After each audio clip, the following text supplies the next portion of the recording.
Hi, Phanessa here. In this video, I am going to show you how I made this blocking board here.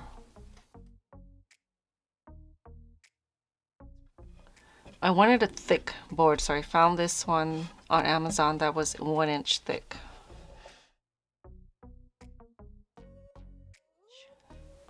A lot of the boards that were 1 inch thick were about 40 to 50 bucks. This one was $24.99 at the time I purchased it, which wasn't that long ago. So this is my Fiskars ruler.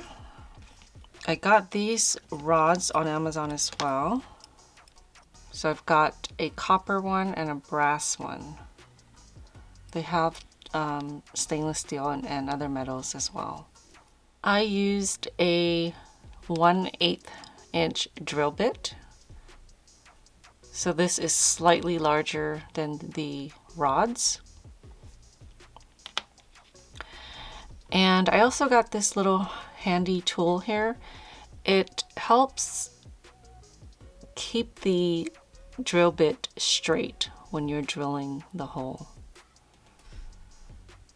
So the 1/8 inch is right there.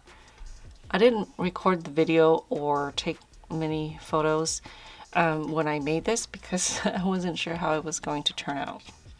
But I really love this, so I wanted to share the process of what I did to make this board.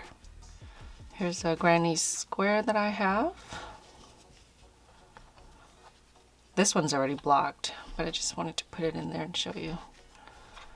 So it's 17 by 12, although it's not completely 17 inches when I measured it. So it kind of threw me off on where I wanted to drill my holes. So this side here is a little bit smaller than this side. So this is actually 1 inch. So this is 1 inch, but this is not a full inch. So going this direction, it's also the same thing. So you see 12 inches is here. And so I marked every inch, and then the 11th inch is here. But as you can see, it's not quite 1 inch at the end. So this board is actually a little bit smaller than 17 by 12. Just so you know.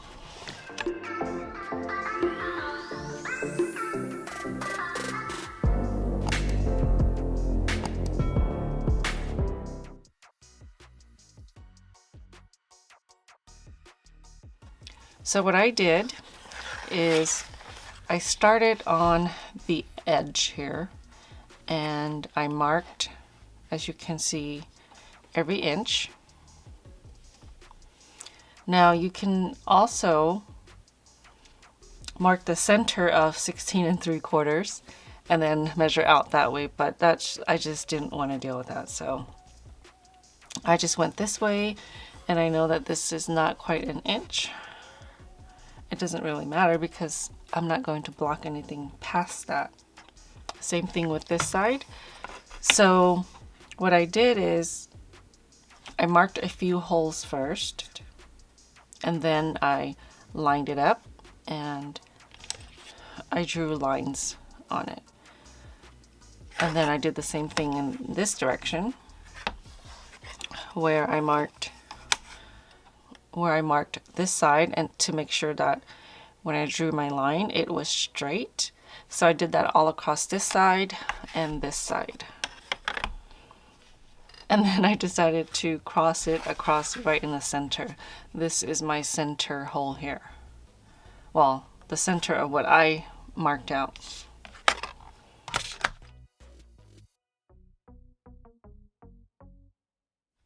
After you have all of your lines, you'll mark the dots at where the lines meet. I used that little pokey thing. I don't know what it's called. My husband said it was an awl. Okay, so I marked the little holes first before I started drilling.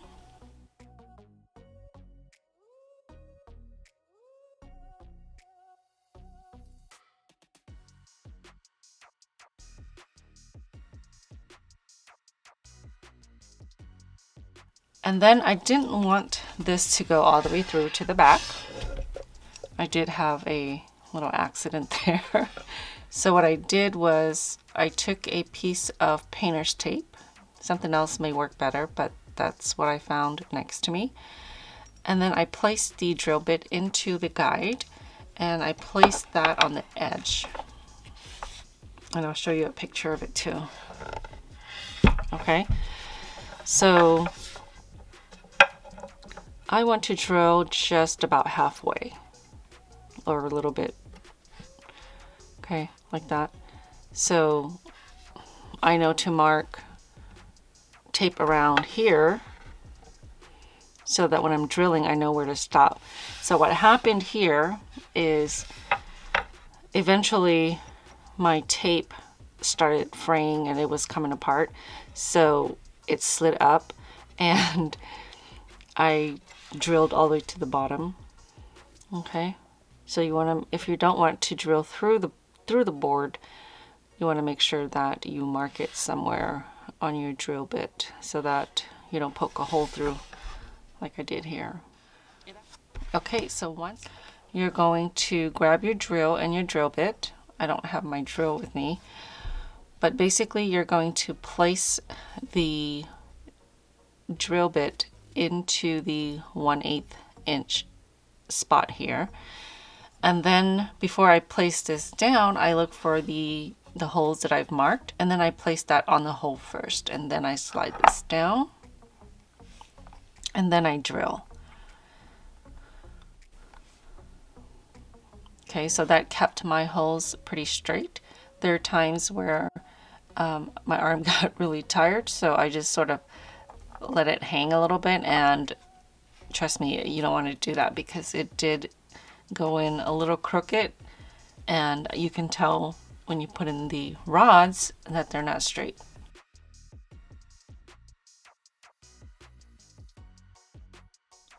Once I drilled all of the holes, I went and emptied it because a lot of the sand dust gets inside there. So I just went outside and kind of pounded the back and to get rid of all of the sawdust. So with the little poker thing I was using, what I did was I placed it inside a hole, and then I kind of went like that to widen the hole a little bit. Okay, not with the rod, but with that pokey thing, just to kind of help you open it up a little bit.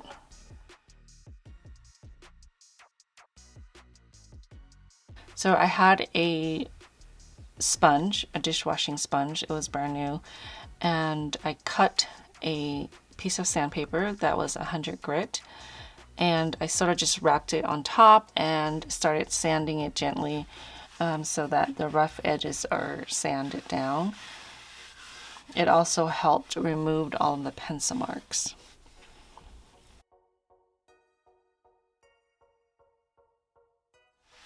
Once I was happy with sanding the board, I went ahead and grabbed a cloth, or you can use a damp paper towel, and just kind of wipe off all of the sand dust.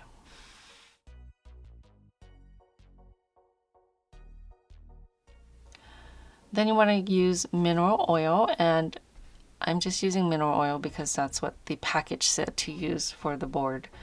There are other oils that you can use, but I had mineral oil at home and the instruction says to use that. So I just place a little bit of oil onto a white washcloth and gently just rubbed all over the board.